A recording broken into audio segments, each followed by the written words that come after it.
Alright, it's been a while. I've just finished my semester as a student and as a teacher because I teach college.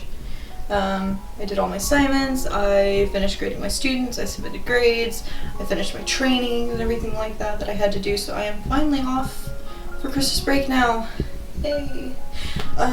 So I can finally actually focus on fun stuff like my own personal writing and like video games because, you know, video games, and this Harry Potter rewrite project. I know it's been on hiatus for a little while. I'm sorry if you've been anxiously checking. Highly doubt it because I've only got 3 subscribers. But yeah, I can finally actually focus on it. So today I am gonna work on that and see how far I can get on building the plot map for the series as a whole as far as the major plot events, and figure out where I'm going to integrate the changes that I plan to make for the series. Necessities for Harry Potter writing: chocolate, soda, Harry Potter lo-fi mix on YouTube, and naturally, the Harry Potter lexicon. This is the source that I'm using. I'm sorry it's all flickery. It's because of my screen. Let me move it onto this one. So this is the source that I'm using.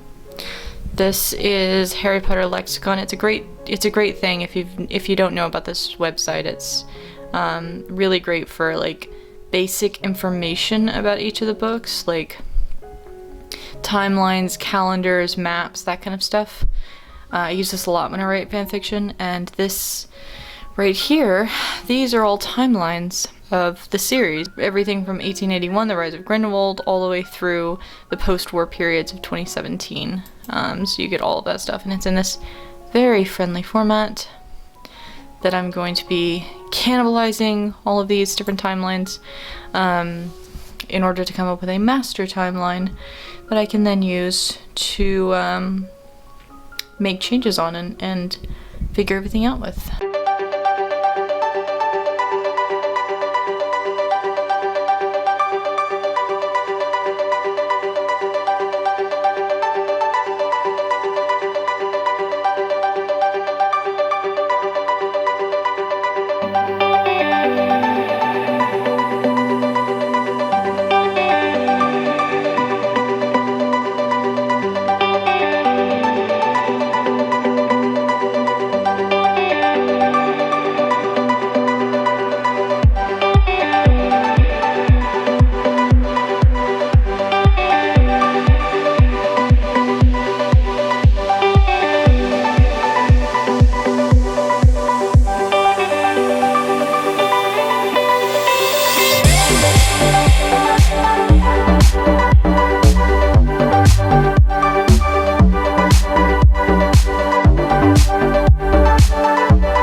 Success!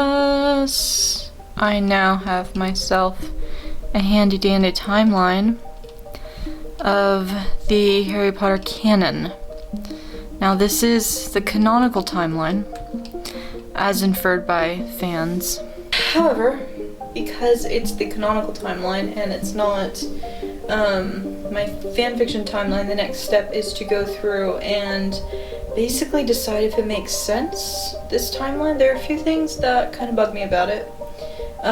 One of those things is that Tom Riddle, he creates the ring Horcrux before he creates the diary Horcrux, but the books made it seem like the diary was more accidental. Like, he didn't mean to create a Horcrux, he kind of just did because he poured his heart and soul into the diary. So I feel like the diary would have come first, and then he would have looked into Horcruxes after that. Like, that would have spurred his interest in Horcruxes, rather than the diary coming second after the ring. Because the ring felt a lot more intentional. It felt like he purposefully went and killed his parents and grandparents in order to, his dad and his grandparents in order to make the ring.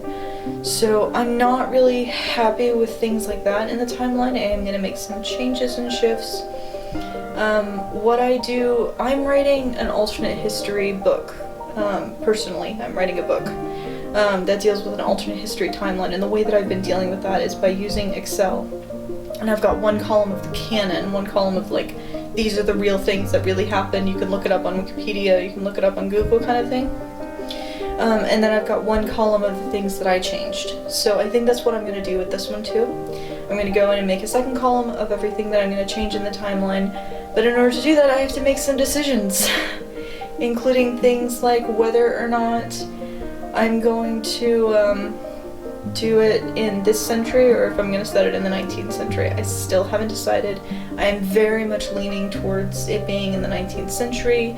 I'm much more comfortable writing a historical fiction than writing something going on in the modern era, because I feel like technology would just cause so many complications to the story. Like, you know, how do radio waves work in this period? Like, things like that. I don't really buy things like the Wizarding Wireless. I don't quite believe it. It's not quite believable to me because of the fact that magic supposedly makes like things like technology not really work very well. So I'm very much leaning towards writing this as a historical fiction and doing it that way. I haven't 100% decided, but that is the direction that I'm leaning. So yeah, I'm gonna work on making those decisions next. I would like to make some series-wide decisions, like, you know, the timeline, things like that, and then go in afterwards and start planning out specifically the first book. Hopefully I can get all that planning done this month. It's December, shouldn't take me very long.